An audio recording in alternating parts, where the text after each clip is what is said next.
Olá, queridos, sejam bem-vindos ao Entenda a Bíblia, sejam bem-vindos ao nosso canal. Hoje eu vou falar de maneira diferente. Eu vou gravar um vídeo de maneira diferente, vou ler o texto e aí depois a gente vai explanar um pouquinho acerca desse texto e por que eu falei, ou por que eu citei esse texto aqui para a gente gravar esse vídeo. Ele está lá em Colossenses, capítulo de número 1, dos versos 15 até o verso de número 20. Eu vou ler. Ele está falando de Jesus, Cristo. Ele é a imagem do Deus invisível, primogênito sobre toda a criação. Pois nele foram criadas todas as coisas nos céus e na terra, as visíveis e as invisíveis, sejam tronos, sejam soberanias, poderes ou autoridades. Todas as coisas foram criadas por ele e para ele.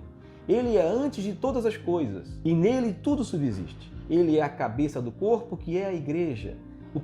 É o princípio e o primogênito dentre os mortos, para que em tudo tenha a supremacia, pois foi do agrado de Deus que nele habitasse toda a plenitude e por meio dele reconciliasse consigo todas as coisas, tanto as que estão na terra quanto as que estão nos céus, estabelecendo a paz pelo seu sangue derramado na cruz. É sobre isso que a gente vai falar no Entenda a Bíblia de hoje.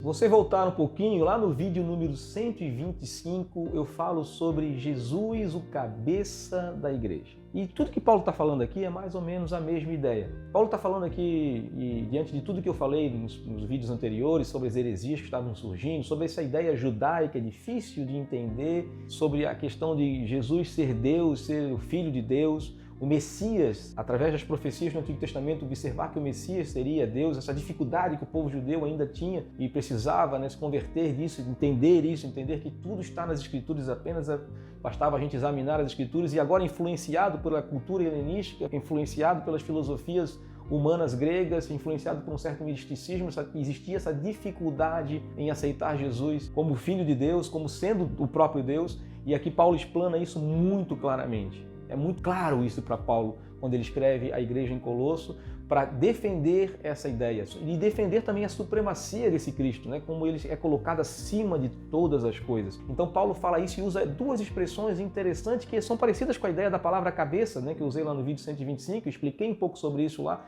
Ele usa muito normal isso na literatura judaica, na forma dos judeus escreverem, na forma dos hebreus, e Paulo era hebreu. E aí a gente observa também muito claramente que Paulo aqui ele não usa como base a filosofia grega para defender essa ideia, como muitos teólogos usaram durante a história e tentaram de alguma forma fazer com que Paulo fosse colocado dentro de uma caixinha helenista para defender as ideias filosóficas deles e a teologia de Paulo. E Paulo aqui está usando claramente, basicamente, a doutrina judaica para poder falar àqueles judaizantes que estavam ali na igreja de Colosso para defender a ideia de que o Messias é o Filho de Deus, que o Messias é o próprio Deus, e isso está muito claro no texto. E ele usa essa expressão primogênito, e usa a expressão princípio também, e usa a expressão cabeça nesse texto. Na língua hebraica, isso é tudo a mesma raiz. Essas palavras são a mesma raiz, e faz muito parte da literatura judaica escrever palavras próximas com a mesma ideia juntas.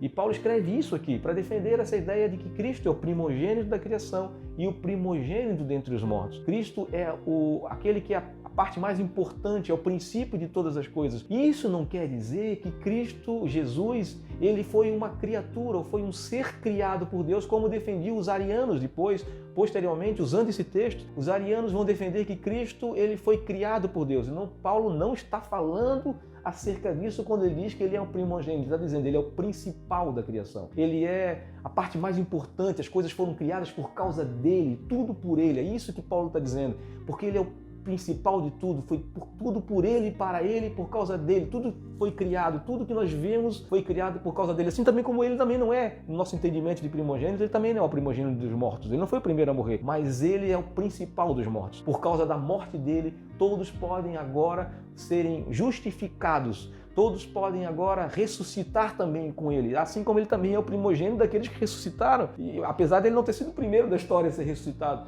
mas ele é o principal de tudo. Então tudo se converge nele, tudo é por ele. E ele, como sendo a imagem de Deus, ele fez tudo e tudo subsiste, tudo acontece, tudo existe por causa dele, tudo é por ele, para a glória dele. para que não somente ele seja conhecido, mas para que isso, tudo que ele é também faça parte das nossas vidas, e ao fazer parte das nossas vidas ele pudesse reconciliar todas as coisas com Deus, todas as coisas na terra serem reconciliadas com as coisas que estão nos céus, o homem, a humanidade ser reconciliada por meio dele, ser reconciliada com Deus, ser reconciliada com o Pai, para que houvesse paz entre Deus e os homens por meio do derramamento do seu sangue. Então Paulo está falando sobre isso muito claramente, está defendendo essa ideia muito claramente. Então quando você lê essa passagem, não vai observar algumas ideias que já surgiram na história, dizendo, aqui está dizendo que Cristo, Jesus, ele é o primogênito da criação, então ele foi criado. Não, ele é eterno, desde a eternidade. Não tem outra palavra para explicar isso, é até difícil falar sobre eternidade para nós que somos mortais, né? Falar de eternidade, mas Deus, ele é desde da eternidade, ele é o princípio de todas as coisas e ele também é o fim de todas as coisas.